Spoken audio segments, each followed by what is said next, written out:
Hello, everybody, and welcome back to the StarCityGames.com Philadelphia Open.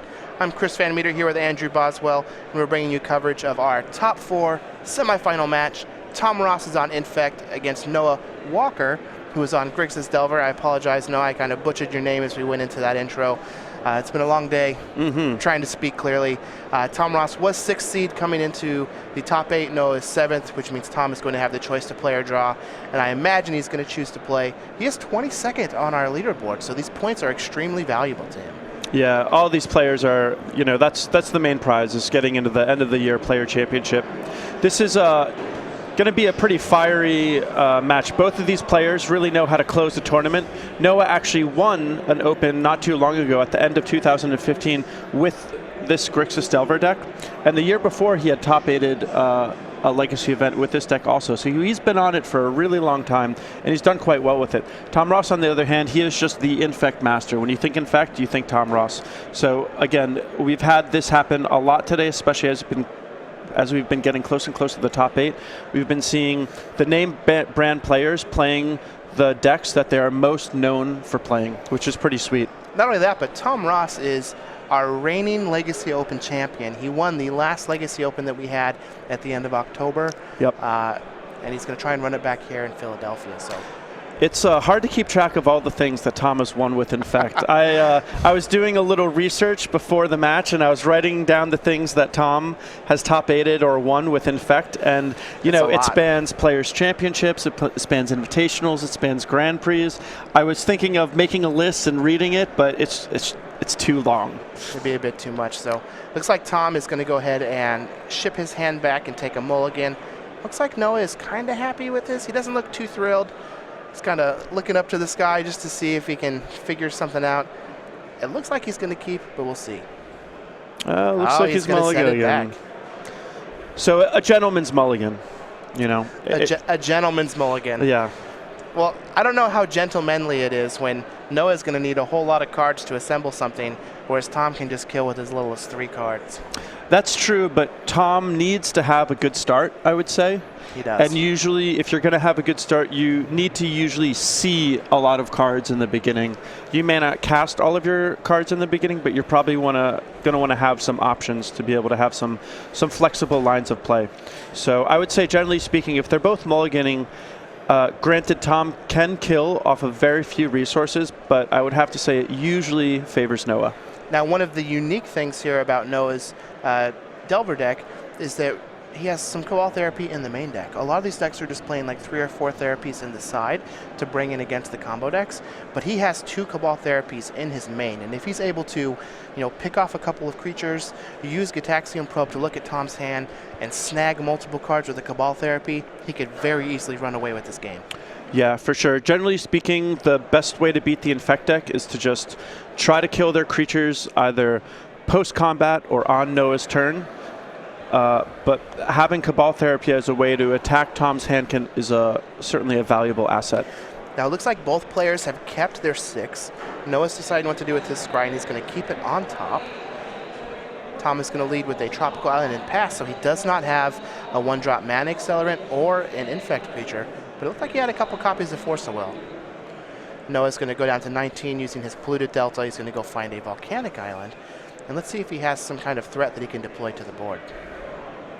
Now, when Tom was winning his top 8 match, I mean, it was unbelievably exciting, and I doubt that this will be much different, but after watching Tom Ross all day, I think I'm going to need some heart medication or something like that, because it's really intense. Well, Noah's going to try and cast a Delver of Secrets. Tom is going to brainstorm in response and picks up one of his copies of Daze that I think he might just cash in to counter that Delver of Secrets.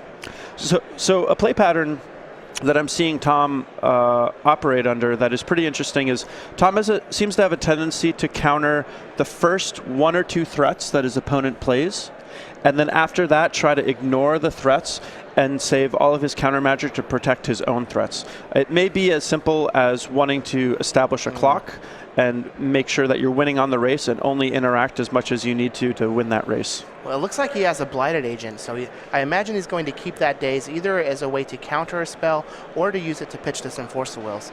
So he went ahead and cast his Blighted Agent. He's going to let Noah have a Delver of Secrets. It is going to flip. Noah's going to use his copy of Gitaxian Probe, and look at Tom's hand. A Wasteland from Noah would be really good. He may not know to fire it off on that tropical island usually. He may prefer to use it on the Inkmoth Nexus, but given the hand that Tom has, a Wasteland on tropical island would be devastating. Yeah, so Tom has a Glistener Elf, Invigorate, Daze, and a copy of Brainstorm. Noah's going to draw a card off of that Gitaxian Probe, and let's see what his follow-up is. It looks like that Tom had access to a Daze to counter that Delver, but I think it might have been that he saw the cards he was able to work with and said, you know what, I can just race this Delver and save my Daze to protect my own thing. And there is a Wasteland Wow, on that tropical island, and that is going to be real rough for Tom. Good sequencing here on Noah's part also. There's a small chance that Tom might have chose to fire off that Daze against that Ponder if Noah had cast it before the Wasteland. But this is really bad news for Tom Ross. Without that tropical island, his ability to cast spells is completely, it's crushed. Well, Noah's going to attack Tom down to 17 with that Insectile Aberration. Tom's going to crash back with that Blighted Agent, just getting 1 point of damage, or 1 point of infect damage. Going to bring Noah to 1 poison. Let's see what Noah has here. And if I was going to try to figure out a way how to beat Tom Ross, the way that I would try to do is just hope that he gets mana screwed. And, I like Noah's move here, especially after that Gitaxian Probe. I didn't know if Noah had the Wasteland, but just from looking at Tom's hand, that seemed like the big weakness was that one tropical island. And, Noah's a great player. He sees that opportunity, he lines things up properly, and he makes use of that knowledge. So Noah's going to go down to 16 using his Flooded Strand to find an Underground Sea. And let's see what his follow-up is. He's going to attack for 3 with his Insectile Aberration, bring Tom down to 11, deploy a copy of Young Pyromancer, and I think he's going to try and apply some pressure here and try and end this game before Tom draws into more lands. Yeah, I like this play by Noah. Even if Tom drew a forest, it's probably unlikely that Tom would be able to finish the game off, and it's just so unlikely that he actually does. So Noah taking the opportunity to get the Young Pyromancer online, and now this Cabal Therapy is just going to destroy Tom's hand. So we've got a Cabal Therapy, going to get an Elemental token. We have Invigorate. He did name Invigorate. He also has a Glistener Elf, Become Immense, a Daze, a Brainstorm, and a Spell Pierce. So it looks like he's going to cash in that Cabal Therapy. Elemental's going to replace itself, and he's also going to take the Become Immense out of Tom's hand. And we can see that he's going after the pump spells because given the board state, the most impactful thing Tom could do is just draw a green source and then start firing them off. So he's going to crash in for 5, bringing Tom down to 9. He's going to go to 15 himself, sacrificing his Polluted Delta for another Underground Sea, cast a copy of Deathrite Shaman, and this game could be over next turn if Noah has another spell on Tom's end step. Yeah, it's pretty interesting that the Blighted Agent is still alive. I wonder if it means that Noah just doesn't have any creature removal in his hand. If that is the case, it's a little bit of a godsend that Noah was able to have a Wasteland for Tom's single tropical island. Looks like Tom was able to pick up another copy of Invigorate, so if he can get in for 1 point of infect damage this turn, and then he doesn't. Oh, well, there's a Brainstorm, so. Yeah. Noah is going to have lethal. He'll get an Elemental token, attack for 7, use Deathrite Shaman to do the final 2 points of damage, and Noah Walker is going to run away with game 1 here. Yep. Delver of Secrets, Young Pyromancer, that clutch Wasteland taking out Tom's tropical island, left him stranded, not be able to cast any of the spells in his hand. Yeah, that Wasteland was nice. It was, I don't know if I would say nice. It was nice for one. It was real gross if you're on if you're on Team Tom Ross. Let's go ahead and take a look at the sideboard for these players and see what kind of action we have. We've seen Tom's sideboard multiple times. We've got a Croson Grip, a Hydroblast, 2 copies of Submerge, a Bojuka Bog, a Flusterstorm, a Seal of Primordium, a Necropede, a Force of Will, a Karakas, a Wasteland, a Viridian Corruptor, a Dismember, a Crop Rotation, and a copy of Surgical Extraction. How do you think he sideboards here? So I think he's going to be bringing in the Hydroblast. It protects his creatures from a lot of Noah's burn spells, and it can also kill a Young Pyromancer. I think that he could bring in a Flusterstorm, just so he's better equipped to fight the counter wars. And the other thing I think he'll bring in is Crop Rotation. It's really good against any deck that has Wasteland, and Noah is certainly one of those decks. He plays a full 4 Wastelands. Now on Noah's side, we have 2 Painful Truths, 2 Surgical Extraction, 2 Pyroblast, an Engineered Explosives, a Pithy Needle, a Dismember, a Dark Blast, a Cabal Therapy, a Grim Lavamancer, an Ancient Grudge, and 2 copies of Baleful Strix. What do you think Noah's going to do? So the cards that I think Noah is going to bring are the cards that help him kill Tom's creatures and disrupt his ability to combo off. So I think Pithing Needle is going to be one of the better cards, naming Blinkmoth Nexus. It can, negate all of them. Dismember is a pretty good removal spell.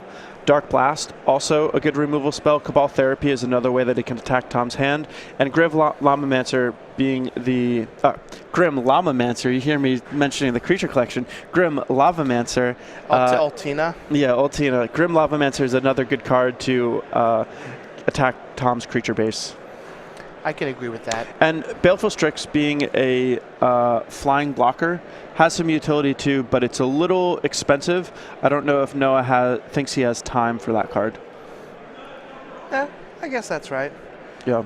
Now, speaking of Grim Lavamancer, we do a bunch of cool things with different creatures. I like the way you segued this. All right. So let's go ahead and talk about the SCG Game Night that you can get there in your local store. Every week in February, you can get this exclusive Magus of the Moo tokens in pins. Now, we're coming to the end of February, so you want to make sure that you talk to your store now to try and get it in before it switch over to, in March, we're going to have Grim Lavamancer. So if you want to get Tina, you can get those pins like we got here. Yeah, we got our pins. And those tokens. You can get that. Go.starcitygames.com/game night. Let your local game store know. And then coming up in April, we've got a new one, our Slobbering Mile Driver. And we want to get a sweet name for the dog. So anyone out there on Twitter who thinks that they have a good name, hit us up. Let us know. Yeah, we heard a couple people tweeted at us, Franker Z. Yeah. For those of you who are inundated in Twitch chat, will know who that is. But again, Slobbering Mile Driver, real cute. Now, slobbering dog, driving dude named Miles. That's my guess. I think he's slobbering for Miles. That's what I think he's doing. Go.starcity.com/game night. Let your local game store know that you want to get set up with starcitygames.com game night so you can get all this sweet swag. So going back to our match, we've got Tom Ross, Noah Walker. For those of you who are just joining us, Noah is up a game on Grixis Delver. Tom is playing Infect. He is currently 22nd in our leaderboard.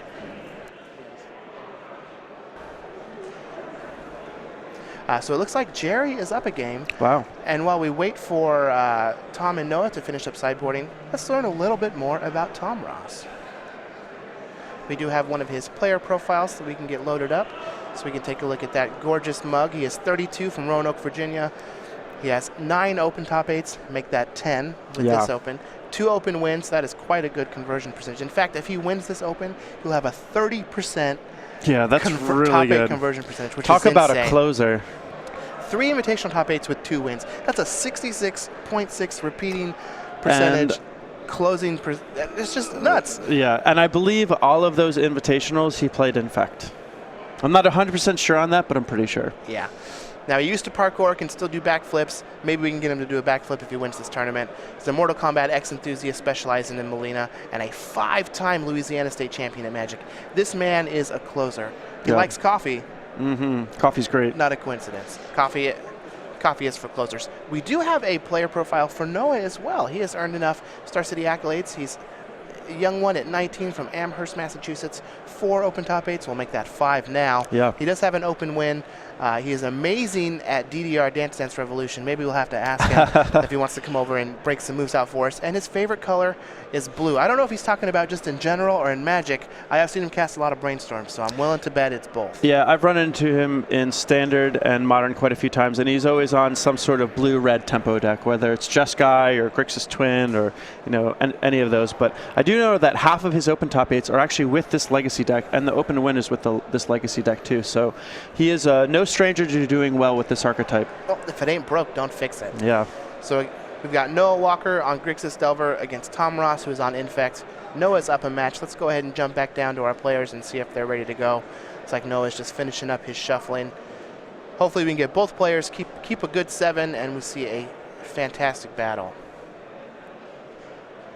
Yeah, hopefully Tom gets to cast more spells. That'd be nice. Yeah, that would be nice for Noah cast Tom. a lot of spells last game. Noah did cast a lot of spells. A lot of times, games just come down to how many spells did you cast. I mean, and they both mulliganed. I don't fault Tom for keeping his hand. I mean, he even resolved a brainstorm. Like, what are you going to do? Yeah.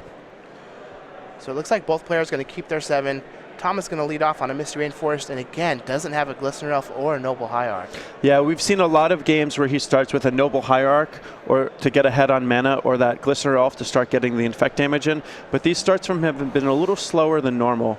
That said, the Infect deck doesn't have a lot of turn 1 plays, so it's not completely unreasonable that he would keep a hand without that action, but it is certainly unfortunate. So Noah's going to go to 19 using his Flooded Strand to find a copy of Volcanic Island. He's going to cast a Ponder. So let's see if he likes those or he shuffles. Well, he's going to go ahead and keep them where they are. He's going to draw a card. He's going to probe Tom, and let's see what he's working with. Noah's down to 17. Tom has a copy of Hydroblast. He has Viridian Corruptor, Dismember, Sylvan Library, Tropical Island, and a Daze. And that Sylvan Library could play a big role in Tom winning this game. Yeah, Sylvan Library is a really powerful card when you're trying to grind someone out. It's a little surprising to me that Tom is bringing it in, but it's certainly something that I've seen him do before, where he just expects to play a longer game, which is a little rough to accept for the Infect deck, but certainly understandable given the fact that Noah's deck is so well equipped at disrupting Tom in the early game. So Noah's just going to pass back to Tom, who finds another copy of Tropical Island. Let's see if he tries to deploy this Sylvan Library now. I have to imagine that he goes for it. Just playing land drops isn't a game plan that really favors Tom. He has the Daze backup, and Sylvan Library is a card that generates more value the sooner you get it on the board, similar to a Planeswalker. So I like the fact that he's taking the opportunity to play it now. So Tom is going to fall to 19, fetching a Tropical Island in this Misty Rainforest, and here comes that Sylvan Library. So this is one sweet, sweet card. Yeah, Sylvan Library, it's one of the older cards. We don't see it too often in Legacy, but it's very good. It's actually very good against Infect also, because Sylvan Library is a card that allows you to pay life to draw extra cards, but paying life isn't too big of a deal when you're taking Infect damage. Now this is interesting. Noah knows that Tom has a copy of Daze, so he's going to start the battle with the Force of Will, and then let it get dazed, and then follow up with the Baleful Strix. That seems a little odd for Noah to cash in his Force of Will for Tom's Daze when Tom is resolving the Sylvan Library. Yeah, I find that a little unusual too, but it might have just been that Noah didn't think that Tom valued the Sylvan Library a whole lot in the matchup because it's not a combo piece or an Infect creature, and thought that it would be unlikely for Tom to Daze, but I'm a little surprised by it too. Well, he also got rid of a Brainstorm to cast that Force of Will. So I wonder if there's like a 3-mana spell that he wants to try and resolve, and it could just be he's trying to resolve a Painful Truce next turn. And doesn't want it to get dazed. Painful Truce is a pretty good card to grind people out, and the fact that Painful Truce deals damage to Noah is certainly less of a factor considering that Tom deals Infect damage. Either way, Tom needs to find some action. The Sylvan Library is a card that is going to help him play a long game, but even with it, the long game probably doesn't favor him. Looks like he's just going to pay 8 life and take both of those extra cards off that Sylvan Library. It didn't look like he had a way to shuffle, so I imagine he's just wanting to get a look at some fresh cards next turn. Noah's going to follow up with a Ponder. Yeah, things do not seem to be working out well for Tom. The previous game, he was a little mana light, and now it looks like he's a little mana heavy. The Sylvan Library, it's usually best accompanied with fetch lands, similar to Sensei's Divining Top or Brainstorm. Being able to manipulate the top of your library, draw what you want, and then crack a fetch land to shuffle everything else away is something that you look for when you're playing these cards, but is not available to Tom at this particular moment. Okay, well, I just got word that Jerry Thompson has defeated Louis Bichon and will be moving on to the finals of this Open. Noah Walker is able to cast a Deathrite Shaman after he hits that Ponder. Yeah, and he played the Wasteland so that he could play around Daze, and now that his Deathrite Shaman is resolved, he's going to fire off that Wasteland. And here's a Dismember that's going to take care of that Deathrite Shaman. Going to take Tom Ross down to 6 life, though, so he's not really going to be able to activate use the Sylvan Library very much to get extra cards. It looks like there's just a bunch of land on the top of his deck. Yeah. Interesting that Viridian Corruptor is going to be able to kill that Baleful Strix at some point, because it is an artifact. I have to imagine that's the only reason Tom brought it in. I don't believe there's any other targets, so... It's also just an infect creature, and he wants to try and... I can imagine him wanting to try and just overload Noah with infect creatures. Yeah, I agree with that, but I still have to give credit to Tom for seeing how things would play out. The fact that he's not just sideboarding against Noah's deck, but sideboarding against Noah's post-board configuration, that's one of the marks of an extremely knowledgeable player who's able to deduce what's going to happen. So Tom is just going to take one card from that library, play Verdant Catacombs and pass. Noah has a copy of Brainstorm here. And even though Tom has this Sylvan Library and has been able to look at a lot of cards, he doesn't have much going on, and he's down to 6 life already. Yeah, this is looking pretty bad for Tom, especially because one of Noah's main forms of disruption is a lot of burn. And we're getting to the point of the game where Noah can ignore Tom's creatures and just start firing burn spells at Tom's face. So Noah's going to resolve this Brainstorm, put 2 cards back on top of his library. Let's see what his follow-up is. There's a Baleful Strix coming in, bringing Tom down to 5. Here's a Polluted Delta. Going to crack it, going down to 15 for Noah Walker. Find another copy of Underground Sea. And I think I saw another Baleful Strix in Noah Walker's hand. The Baleful Strix are a little annoying for Tom to slug through. He has the Blighted Agent that can attack through them, but the Viridian Corruptors and the Inkmoth Nexuses are going to have a hard time with them. So Noah's Baleful Strix is going to resolve. He's going to draw a card. Tom is going to fall all the way down to 4 to sacrifice his Verdant Catacombs to shuffle his deck and get a clean look at some cards. I think he might be looking at a Dryad Arbor here. Yeah, Tom has some pretty powerful plays he can make, but he's not particularly well set up to make them at this moment. The Sylvan Library is going to help him sculpt his draws by quite a bit, and he has the potential to just win out of nowhere. So we may see Tom dip to a very low life total and still manage to eke out a win, but he's certainly running out of time. Currently he's on a 2-turn clock, and if Noah has any burn, that could be a 1-turn clock. Well, looks like he's been able to pick up a copy of Vines of Vastwood. He will be able to deploy this Viridian Shaman, but he's going to tap out, and if Noah has something like Daze to stop this, this could be bad news for Noah, or for Tom. Noah does not have a Daze. Tom's Corruptor does resolve, takes care of one of the Baleful Strix. Looks like Noah has a follow-up, Young Pyromancer, and then a Ponder, triggering, getting one of those beautiful, man, might I say beautiful CVM tokens. That is a very handsome token. And let's see what he decides to do with this Ponder. Looks like he's going to shuffle. Did not like those droids. He is not looking for them. Yeah. Still looking pretty bad for Tom. The good news is that there's not a burn spell. The bad news is that Young Pyromancer is probably going to make it so that Noah is going to be within good range of closing this game out very quickly. There's a Flooded Strand for Noah. He's going to go down to 14. We'll go find a copy of Volcanic Island. And let's see what he decides to cast here. Tom does have a Hydroblast in his hand, so that Pyromancer is not long for this world. However, Noah's going to drop down to 10, get another CVM token, take care of that Viridian Corruptor. He now currently has lethal on board if Tom does nothing. Tom, in fact, has to have 2 removal spells or 2 blockers here to stop himself from dying next turn. Yeah, fortunately he has the Dryad Arbor and the Hydroblast, so if absolutely nothing changes, Tom can potentially hold off the attack for another turn, but he's not really getting any traction in the game. So it looks like in those top 3, there's a Pendlehaven, a Glistener Elf, and an Inkmoth Nexus. All 3 of those are great cards, but they're not really going to do much for Tom right here. It's like he takes the Glistener Elf. And let's see how he decides to play this. There's the Hydroblast targeting Young Pyromancer. And Tom is basically just playing to the board. He can't really worry about Noah's draw steps a whole lot. He can't really worry about Noah's hand very much. He knows that if Noah had a burn spell, there's a chance he might have already fired it off. So if a burn spell comes off the top of Noah's library, Tom can't really control that and is probably dead to it no matter what. So Tom is just going to try to focus on controlling the board. Well, Tom is just going to deploy that Glistener Elf, pass the turn back with 2 mana available, one of which being a Dryad Arbor. Noah does have a Ponder. Let's see if he can find some way to close this game out this turn.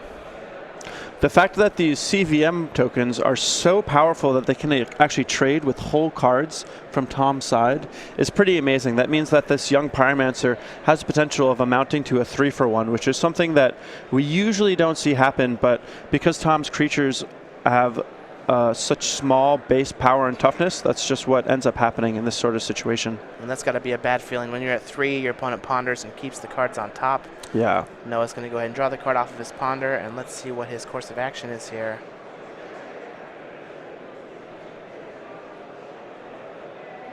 We've got a Delver of Secrets. Still not a burn spell, so that's pretty nice for Tom. He's going to play a Polluted Delta, and does he just pass the turn? He's just going to pass the turn and not attack. Yeah, I would have liked to attack just because it would have forced some trades. Trading with that Dryad Arbor is kind of a big deal because Tom would like to have as much mana as he can have access to. So that said, without a evasive creature, Tom doesn't really have any way of pushing through these blockers. He could Berserk gives trample, correct? It does. So that's the one way that Tom might be able to do something. So the Delver is going to flip, revealing an Ancient Grudge. He's going to attack with the Delver of Secrets. Tom's going to be able to fire up this Inkmoth Nexus.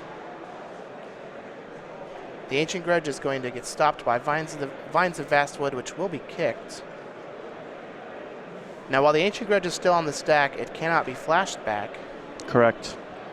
So Tom's going to be able to save his Nexus and trade it with this Delver of Secrets. So this is a nice 2-for-1 from Tom's side. Tom, other than that Sylvan Library, which he's kind of used as much as he can, he doesn't have access to very much card advantage. So the fact that he was able to get a 2-for-1 there is pretty nice. So we've got 2 copies of Invigorate in those top 3 cards of his deck. He is only able to take 1 at a time. Yeah, with that fetch land, he knows that Noah can probably get one of the few tropical islands that are sitting in his deck and then flash back that Ancient Grudge. So Tom is still at a loss for profitable attacks, I believe. Maybe he'll, prove me wrong. So he does take 1 of those Invigorates. I really thought Tom was dead. So did I. I thought he was dead like 3 turns ago. I'm still real surprised at the no attack on that turn by Noah. Yeah, I mean, he's still dead to a top deck Lightning Bolt. We haven't seen any burn spells from Noah at all. So that's pretty phenomenal. But Tom he's fighting the good fight. This would be a phenomenal win if he was able to squeeze it out. I have to say that Noah's still firmly advantaged. Although, to be fair, when you're in Noah's seat, you feel like you're really far ahead. And like the only way you're going to lose this game is if you misstep and just let Tom kill you out of nowhere. So you kind of pump the brakes and slow down. But I'm under the impression that when I'm playing against Tom Ross, I want to try and end the game as fast as possible to not give him those opportunities to draw out of what pressure I'm applying. Yeah, again, one of the things that makes Magic so complicated is not only do you need to minimize risk, but you also have to maximize reward. And juggling those 2 factors can get very tricky. All right, so Tom is looking at the top 3 cards of his library with the Sylvan Library. Let's see what he decides to take here. So Pendelhaven, and Invigorate, and a Noble Hierarch. Those are all cards that would have been really nice for Tom to have a little earlier. It would have made him able to get some more profitable trades. He would also like to have some extra life just so he can draw them all off Sylvan Library, but that is not the case at this stage in the game.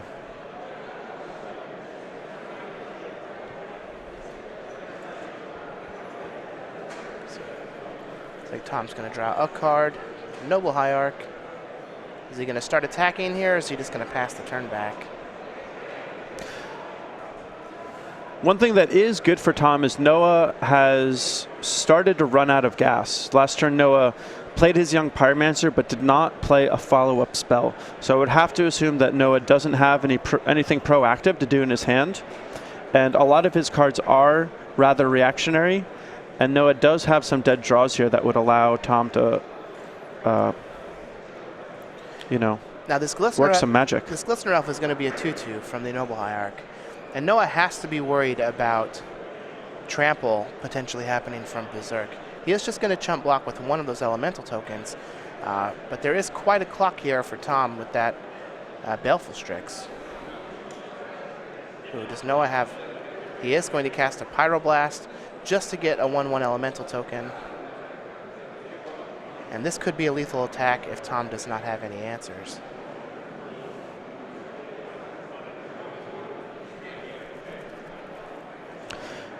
Pretty heads-up play by Noah with that Pyroblast. That is not a particularly common use of that card. It's interesting. It is interesting.